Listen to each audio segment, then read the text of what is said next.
How to get Instagram on a school Chromebook.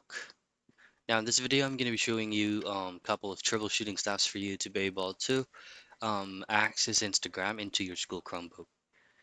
Now Instagram or any types of platforms in social media is actually pre-made or already pre-installed into your school Chromebook. However, it is set into a restricted site.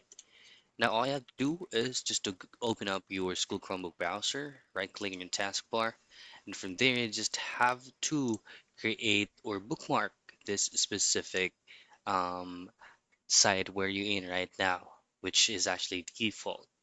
Now name it as Instagram and then choose on done.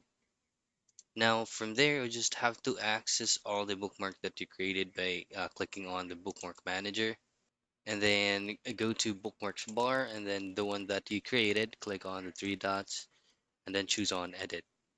Now from edit, just simply change the URL into the regular website of Instagram. It's just going to be www.instagram.com and then hit on save. Now just simply close this and refresh the tab or refresh the page. Now, sometimes it actually does not work, but it's going to be depending on how strict or how is the restriction solid into your school Chromebooks. Just simply open up the bookmark you created, and you should be able to open up your Instagram. And that's it. That's how you get Instagram on a school Chromebook.